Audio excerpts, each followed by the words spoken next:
The Lifestyle Show, presented by Selena Mackenzie.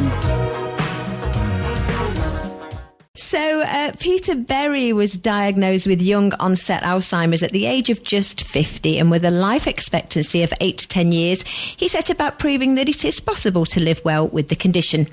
Now, aged 61, Peter is married with a daughter and remains a keen cyclist. In fact, he's still riding his penny farthing. He joins us now, Peter Berry and Deb Bunt. Welcome to the show. Hello. I was thinking that it was radio, so we were all good and we could find out, but it's not worked that way. No, that's my job. People always say you've got a good face for radio, and I'm not sure how to take that. So it's actually welcome back, because I chatted to you guys back in 2020 about the book Slow Puncture. You did? Oh, wow. Yeah, 6 years ago now. Our first interview, and we've become a lot more professional since then, I can tell you. Oh, bless you, bless you. Well, this latest one is called Patching the Puncture, Continuing to Live Well with Dementia. So for those that didn't hear us 6 years ago, can you tell us a bit about the first book and how it came to be? I'll take that question. The first book followed my first year living in Suffolk. I'd recently moved up and I'd met Peter, and I didn't realise that young people his age could be diagnosed with Alzheimer's. We became friends, and I was astonished at his fundraising activities, his attitude towards living well with Alzheimer's, and so I wrote our first book only after having known him for a year. So things have changed, obviously, because I know him a lot better.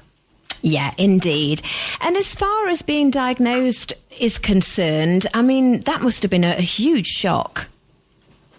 Yes, it was indeed. I mean, in actual fact, looking back on it, my father had Alzheimer's for 25 years. And, I got the same type of condition that he got. So at the time, it was a terrible, terrible shock. But, we've got to make the best of it, and we've got to learn to live with it.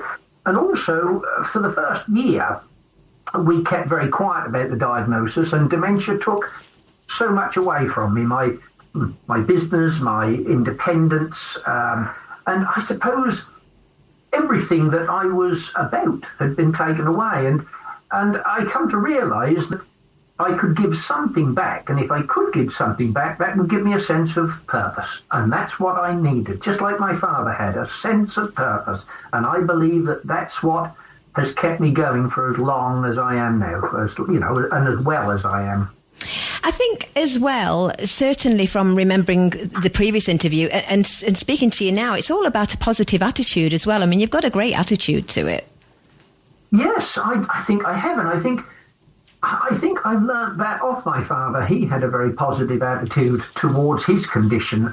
He wasn't going to worry about his Alzheimer's, his memory loss. He said, I'm going to let everybody else worry about it.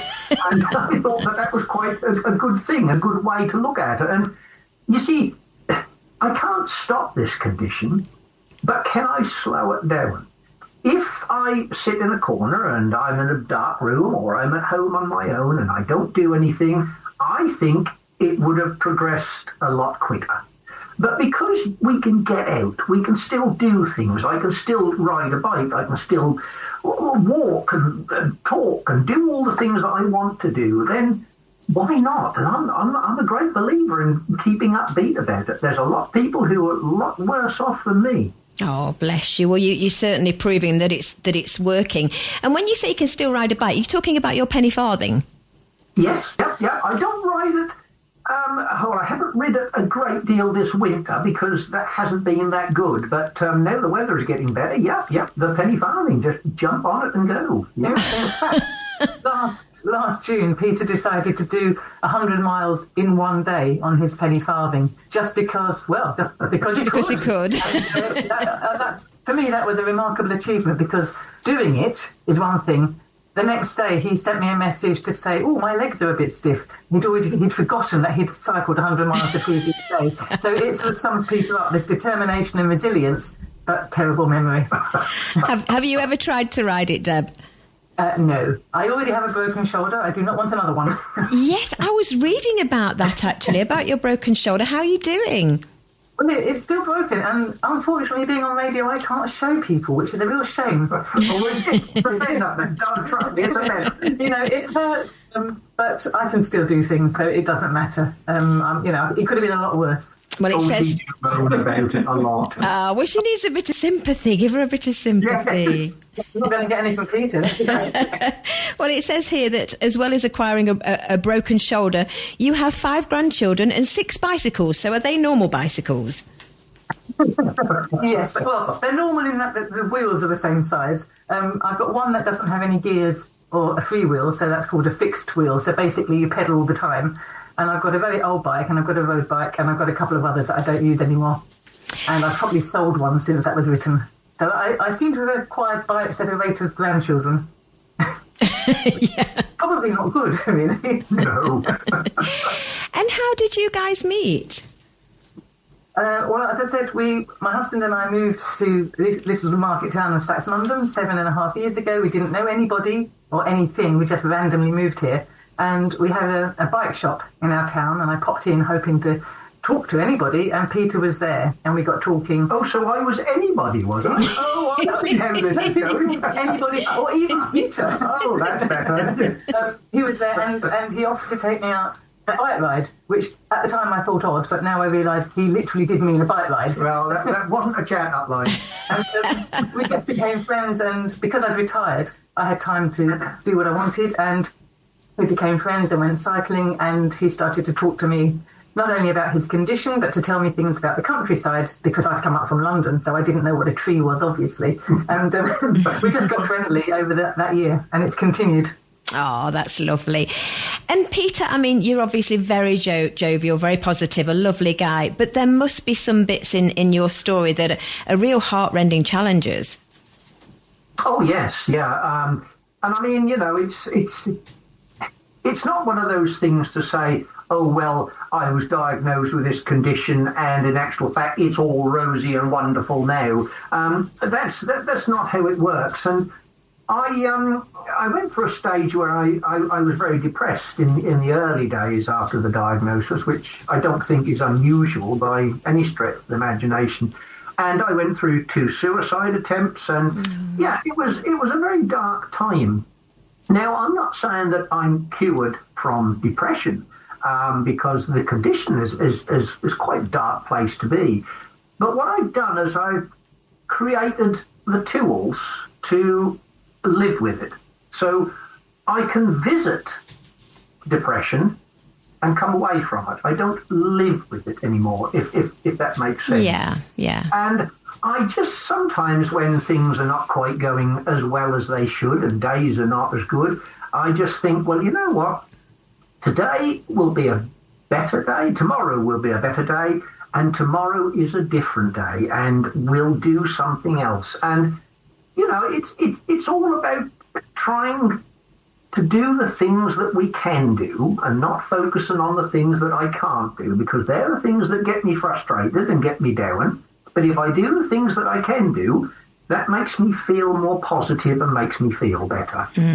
Brilliant, absolutely brilliant.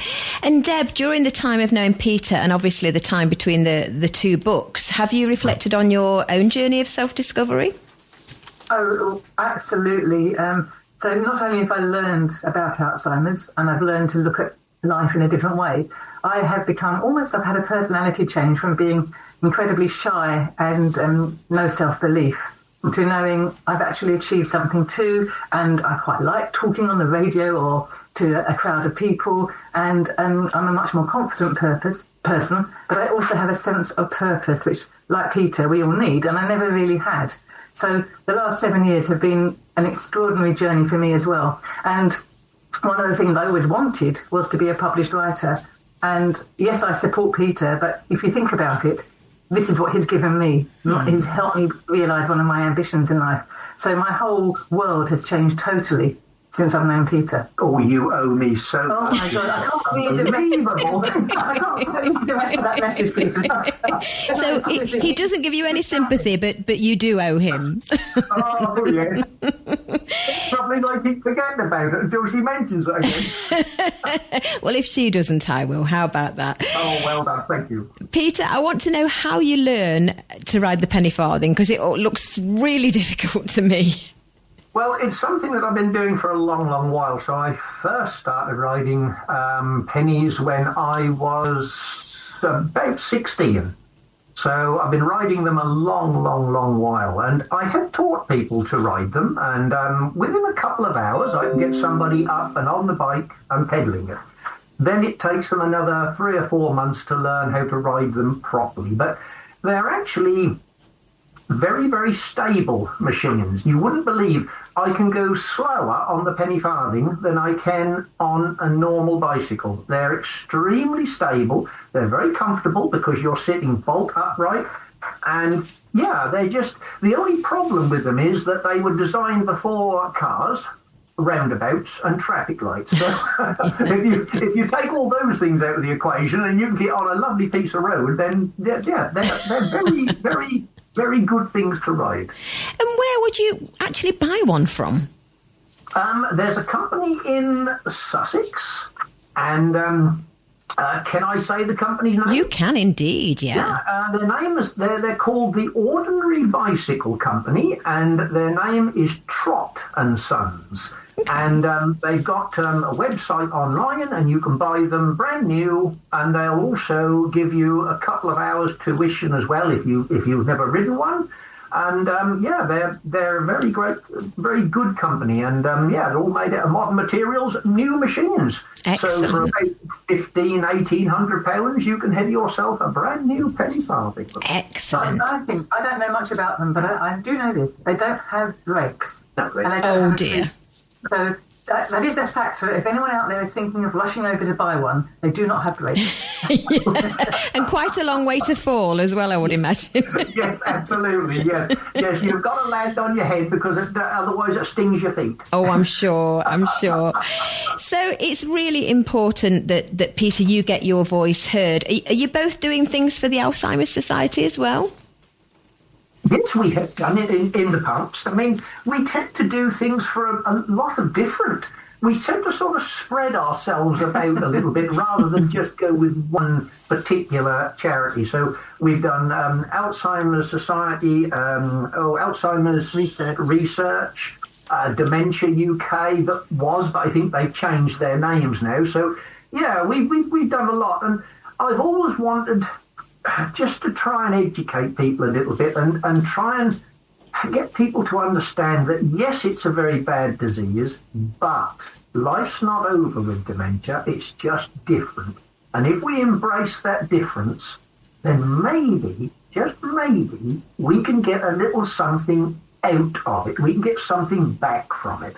And that's what I want to try and educate people about. Yeah, well, it's a very important message, and I think you're an absolute inspiration. So I thank you for your time, and thank you, Deb, as well for the 2 books. But I just want to give the title for our listeners. So, Patching the Puncture is a tribute to resilience, friendship, and the power of finding hope in the smallest things. It's by Peter, Berry and Deb Bunt, who we're chatting to now. And as always, we're selling it right now on our website, tre.radio. I hope it'll be less than 6 years till our next chat. Oh, absolutely, yes. I look forward to it. You both take care. Thanks for your time. Thank you very much. Thank you. Bye-bye. Bye-bye.